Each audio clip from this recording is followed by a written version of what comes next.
Si u ndjeve? Ke pasur shumë kritika, sulme, rrjete sociale. Sa dush, më vla, po unë nuk mërzitem, nuk është hera parë që shkoj kundër rrymës, unë domethënë se edhe nuk as e lodhi kokën për atë punë, unë mendoj që një intelektual duhet me pas guxim, me vlerësu, me gjyku dhe me marrë qëndrim.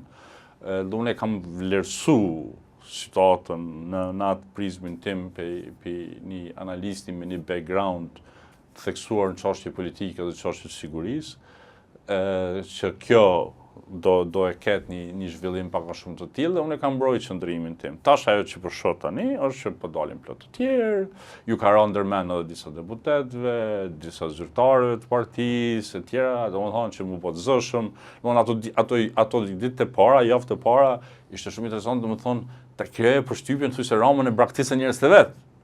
Po, dhe është e vërtet. Unë nuk besoj që është braktisi, ndoshta ka qenë pa aftësi për ta mbrojtur.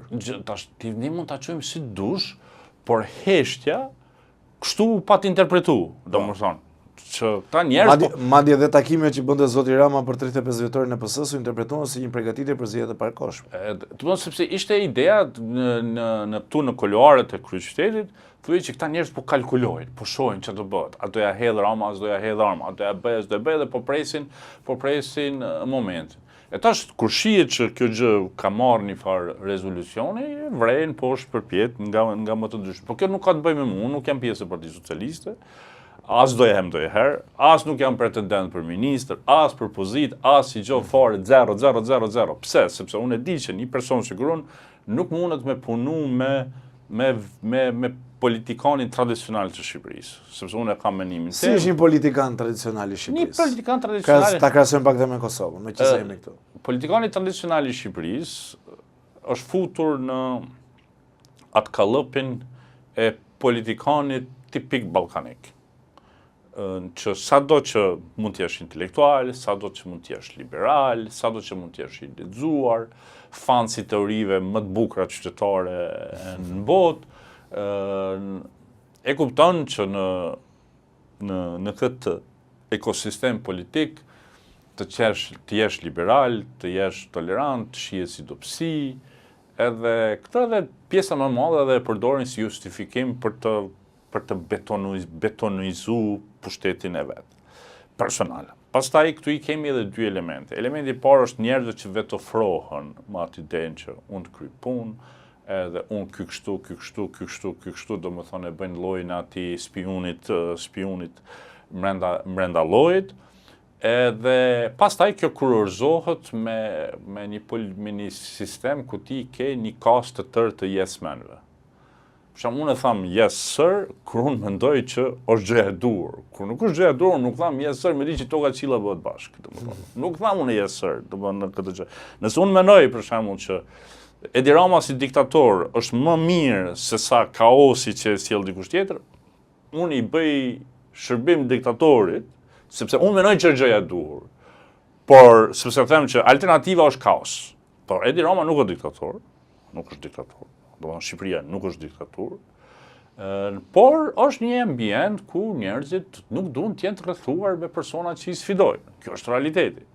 Unë mendoj që kjo e rrëzon cilësinë e shoqënisë, sepse nëse ti je i rrethuar me njerëz që thonë vetëm yes sir, ose përpiqen me ta bë çefin, bjen cilësia intelektuale. Kur bjen cilësia intelektuale, pastaj edhe në situata ku s'di dhe kush me thoni fjalë, e ke parasysh? Pra, një ushtri që ka zoti Rama me 180 të zgjedhur, po flasim që për ta bërë konkrete. Po, jo vetëm zoti Rama. 180 veta nuk dinte asnjëri ta mbronte paktën 3 javë të para. Tani kanë filluar dalin. Ta bëjmë një paralele me lëvizjen vetvendosje. Po, e bëjmë mirë. Edhe në lëvizjen vetvendosje ka pasur, domethënë, një krasitje ta quajmë kështu, për atyre emrave të cilët kanë pasur guzim intelektual me sfiduar zotin Kurti. Nuk janë Aida, Dardan Molliçaj, Visari Umeri, njerëz që Libor Naliu, që shokët ideale, sa nuk janë. Domethënë, kjo është trend. Kanë ngjashmëri me zotit Rama dhe zotit Kurti? Si mendon? I një mirë të dy. Po i një mirë të dy. Në thelbin e vet, ata janë një brumë. Domethënë, edhe kjo është arsyeja se pavarësisht kështu përplasjeve që mund të kenë kur ulen me njëri tjetrin kënaqur të bëjmë muhabet. E ke parasysh.